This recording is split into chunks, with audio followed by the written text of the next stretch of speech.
Welcome to the fifth video for SoccerStato, and we're back to historical for the second part of that particular little micro in the tutorials. And you'll see here I'm partially through, about 6, 7, 8 through a full load of the 2011-2012 season.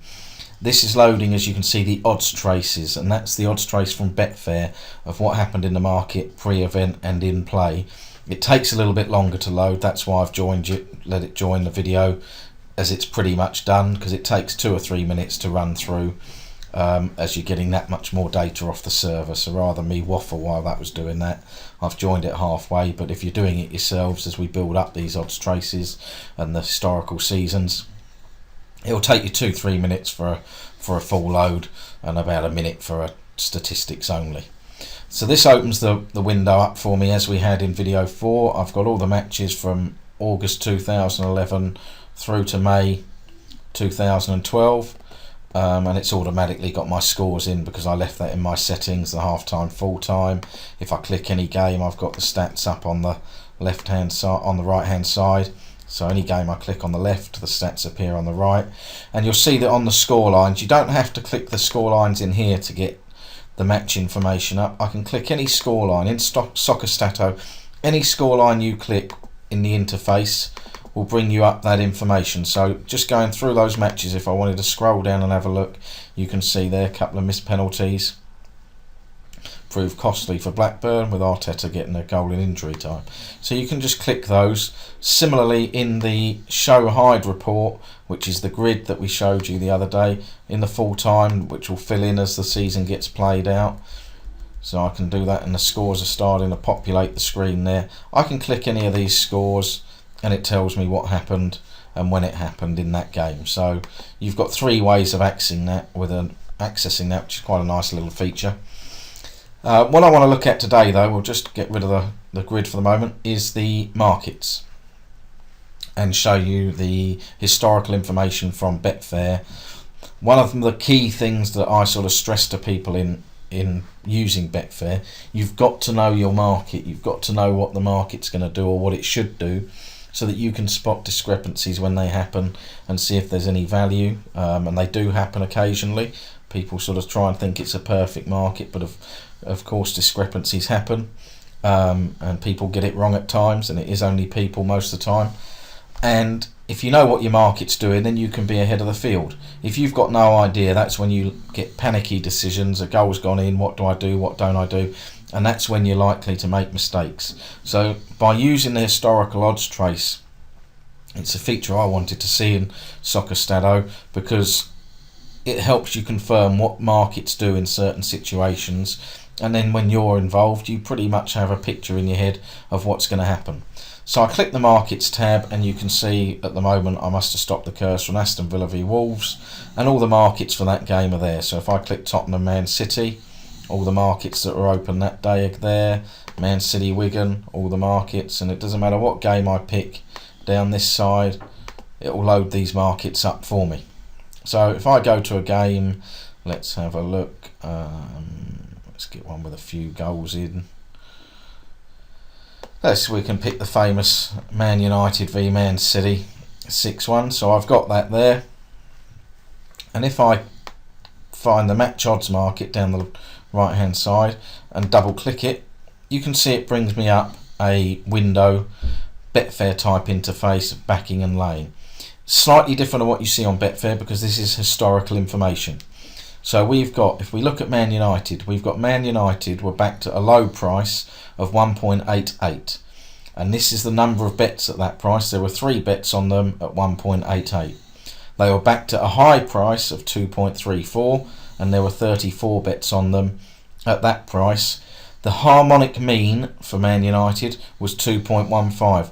The harmonic mean is the correct way of us showing odds, because it discounts any mistakes on Betfair where somebody's put £2 at 1,000 or £1 at 101 or whatever. It basically accounts for all that, so that you get a true mean as opposed to one that could be swayed by a very random out bet in the high numbers. So the harmonic mean was 2.15, and overall there were 9,864 bets on Man United to win that match. On the lay side, we have exactly the same numbers: 1.88 for the low, 2.34 for the high, and 2.15 as the harmonic mean. But the volume is underneath these ones, so we had £13 in total at 1.88, £2,913 at 2.34, and overall there was £296,932 at a harmonic mean price of 2.15. You can Google harmonic mean for those of you into your maths, and it'll Wikipedia etc. explains it all in more detail. So we've got exactly the same for Man City, exactly the same for the draw, and that's for any game on here. You can do that. You can click a game, click in a market, and it will tell you what happened. On the markets here, we can right click and we can expand them if we wish to, and you'll see now we've got red dashes and green pluses. That's a losing outcome, and a green is a winning outcome. So if you want to sort of find a correct score market or whatever, we can collapse them, make it easy to find a correct score market there, and then we can just expand it, and we've got all the markets there opened up, and we can go and find that, and we're there so we can see it. Or you can click the pluses and minuses next to it, and it'll all happen. So everything's there for you. So we'll just collapse everything, and any one that you pick up, you'll get the window open up from Betfair. And this information here is pre-event. This is right up to almost the second the game kicked off, right up to when the market suspends at a kick-off before it turns in play.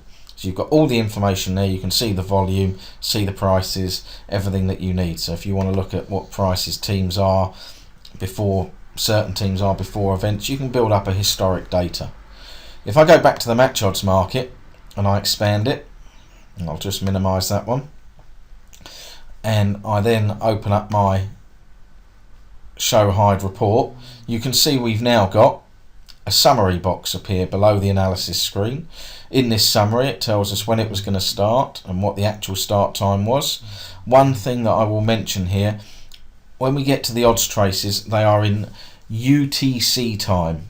That's how Betfair supply the information, in UTC time. It may not correspond, the timeline along the graphs as I show you later, with the kickoff time, because the kickoff time will be the kickoff time in your country. So that's the start time in the UK. The UTC time may be slightly different. But all the data is 100% accurate. It's just literally how Betfair control their markets and how they supply the information. So I've got a summary with overall on this game. There was 159,642 bets. 71,547 of them were pre the game kicking off. 88,095 in play. We've got the volume, how much of that volume was pre-kickoff, how much of that volume was in play, and you've got that going all the way down right through, so you can see that information and see what markets have liquidity and where it went, how much was in play. So obviously if you're an in-play trader, you want to see that markets have a lot of money in them. Trading odd or even with £28 there, even betting it pre-off isn't going to be a lot of good to you. So all that information's there as a general overview of what happened in that market. On my second tab I've got market, and it brings up a bar graph of my match odds, and it shows me the volume that was bet as a percentage of the market on Man United and how many bets there were. Exactly the same for Man City and exactly the same for the draw. So you've got the volume and the number of bets as a percentage just in a simple bar graph, and it doesn't matter what one you click on, that will change as you go through it. So we've got that information readily available. You can see it. Another nice feature, very simple to read and understand.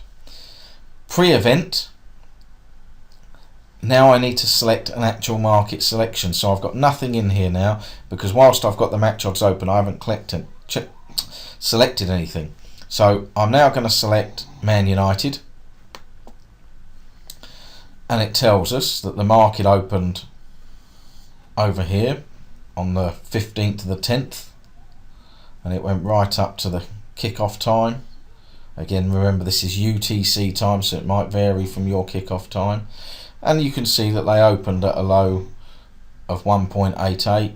They spiked up 2.02, and you can see down in the right hand corner here, as I move along the timeline, the odds moving. They tended to sort of level out at 2.24 for a few days before the game was played, and then right just before the off they've spiked up again. Maybe team news or whatever, key player missing, has just caused a little spike in the price. So a couple of little spikes there in the price, but it shows us what happened up to the event, from when the market opened up until the teams kicked off. I can do exactly the same for Man City, and you can see again a little spike there, fairly steady, fairly steady, fairly steady, just sitting there all the time. And we've got the low, the high, and the average. So there's just a couple of little spikes up there at 4.2, but other than that they sat fairly steady for a good few days up till kickoff. So again, you can see exactly what happens in the games there, and you can have a look and see the volume by using your event markets and bar graphs to see what sort of money was bet pre-event and in play. When we switch to in play, and for those of us who are in play traders, you can now follow the match from when it kicked off right through to when it finished, and we can go any selection. So we've gone for Man United, and you can see that it's depicting the green line there. Man United started over here in the first minute at 2.26, and they just rose along 2.2, 2.38, sort of fluctuating around 2.2, 2.3. Then they've gone behind, and automatically you can see there's a goal there in the 22nd minute marked on the graph. Mario Balotelli's just flagged up, scored there, and they drift out to spike to about 5, I think we saw there, and then it settles down. The market settles as it normally does, 4.7, 4.8, in around that 5. Now it's starting to get towards half time, so it goes, it's getting less likely that they're going to score, less time, so the price gradually rises. And then of course we've got the second half where it's all gone on. There we've got a red card for Johnny Evans, he's gone. Now they're 10 men, so they're up to 18. Then they've gone 2-0 down, and they're up to 80, 85. They've gone 3-0 down, and it's game over. We're into a situation now where 72 minutes into the match, they're at 1,000. They're going to flit around at the big prices, somebody hopeful of a comeback. They do score. All of a sudden the market suddenly thinks that they're 1,000 shot here, but with 10 minutes left and getting a goal back when they're getting comfortably beat, and they've only got 10 men. And then of course more Man City goals. So we can follow that along and see exactly what happens. If I take a quieter game, so a game where there wasn't so much action, so let's click Newcastle Wigan. It was 0-0 and 1-0. We'll get the match odds. Double click, it opens my window for my prices. I can close that, and let's just click Newcastle, and you see a more gradual, there wasn't so much hectic action in this.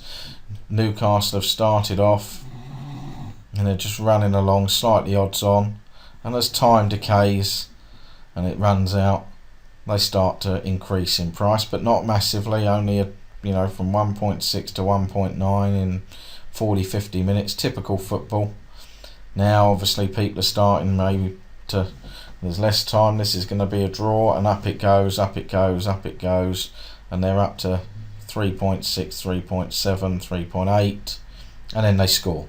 And obviously they score, and there's 8, 9, 10 minutes left, and they come back, they shoot out back into 1.15, and then peter down to 101. So you can see the way that the market just works gradually, and price decay, what happens as we lose time in the game, how the odds rise. So of course a lot of these markets are accurate, but mistakes do get made, and by knowing and understanding the markets, you have a chance to see in your field what you like to bet on, whether it's over under 2.5 goals, exactly what happens in a market and how it will respond when events happen. So here we have the over under 2.5 goals. We've picked under 2.5 goals. It's there at 2.1, and as obviously no goals are scored, it's getting shorter and shorter and shorter into a low into a low of 1.1, 1.08 all the time. So for those of you who trade and like to get in and get out, you can see time frames of how you could perhaps get in there and get out there if nothing happens. And if you're profiling your games and you've got an understanding of what your market's going to do, then you know you can set stop losses, etc. You're not going to get yourself panicking. You're arming yourself with information that other people who haven't got SoccerStato haven't got. So you can use this information and learn a lot more about the market you're in and what your actual trading plan is going to be. We're going to do more on historical, and then we're going to get into some more complicated Excel filters in future videos. I hope you've enjoyed this brief introduction into trace odds. If you're on the trial, load up the full load of the season and have a play around and get to see how it works for yourself whilst watching the tutorial. And I'll see you with the next one on historical in a couple of days.